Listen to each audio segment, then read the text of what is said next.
ہاں جی، بسم اللہ الرحمن الرحیم۔ وَيَنْقُضُ التَّيَمُّمَ كُلُّ شَيْءٍ يَنْقُضُ الْوُضُوءَ، اور توڑ دیتی ہے تیمم کو ہر وہ چیز جو وضو کو توڑ دیتی ہے، اس سے تیمم بھی ٹوٹ جائے گا۔ لأنه خلف عنہ، کیونکہ تیمم جو ہے وہ خلیفہ ہے وضو کا۔ فأخذ حکمہ، بس لے گا وہ حکم وضو والا ہی۔ فينقضه أيضا رؤية الماء، اور توڑ دیتا ہے اس کو پانی کا دیکھنا بھی، پانی کا اذا قدر على استعماله، اور جب وہ قادر ہو کس پر، اس کے استعمال کرنے پر۔ یعنی یہ ہے کہ پانی بھی ہو، پانی کے استعمال پر قادر بھی۔ اب بیمار ہے، استعمال نہیں کر پا رہا، تو پانی دیکھ لیا تو وہ تیمم نہیں ٹوٹے گا۔ یا ریل میں جا رہا ہے، تیمم کیا ہوا ہے، اب راستے میں کوئی نہر آئی تو تیمم نہیں ٹوٹے گا، کیونکہ پانی تو دیکھا لیکن پانی کے استعمال پر قادر ہے نہیں۔ لأن القدرت ہی المراد بالوجوب، کیونکہ قدرت ہی مراد ہے کس کے ساتھ؟ وجود کے ساتھ، جو کہ غایت ہے طہوریت تراب کی، طہوریت تراب، یعنی قرآن مجید میں ہے نا او لامستم النساء، کیسے پہلے کیسے آئے تھے تیمم؟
اور مراد ما یکفی للوضو، اتنا پانی ہے جو وضو کے لیے کافی ہو. اگر اتنا پانی دیکھا تو کیا ہے، تیمم ٹوٹ جائے گا. لیکن اگر تھوڑا سا پانی دیکھ لیا تو اس سے تیمم لأنه لا معتبر بما دونه، کیونکہ کوئی اعتبار نہیں ہے اس سے کم پانی کا.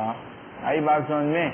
فقضا امتحان، لہذا امتحان لا معتبر بما دونه لکھا ہے، لا معتبر بما دونه ابتدان، کوئی اعتبار نہیں ہے اس سے کم پانی کا ابتدان. یعنی ابتدان اگر پانی ہو لیکن وضو جتنا پورا نہ ہو تو پھر تیمم کرے گا بندہ. ٹھیک ہے، تو امتحان بھی جب پانی دیکھے تو اتنا دیکھے کہ جس سے وضو ہو سکے. آئی بات؟ تب جا کے تیمم ٹوٹے گا. بات آگے سمجھ میں؟ یہ نیند آ رہی ہے کیا؟ ہاں، آج سویا نہیں ہے کیا؟ بات آگے سمجھ میں؟ چلو بھائی، صلی اللہ تعالیٰ علی حبیب سیدنا محمد وعلی آلہ وصحبہ اجمعین.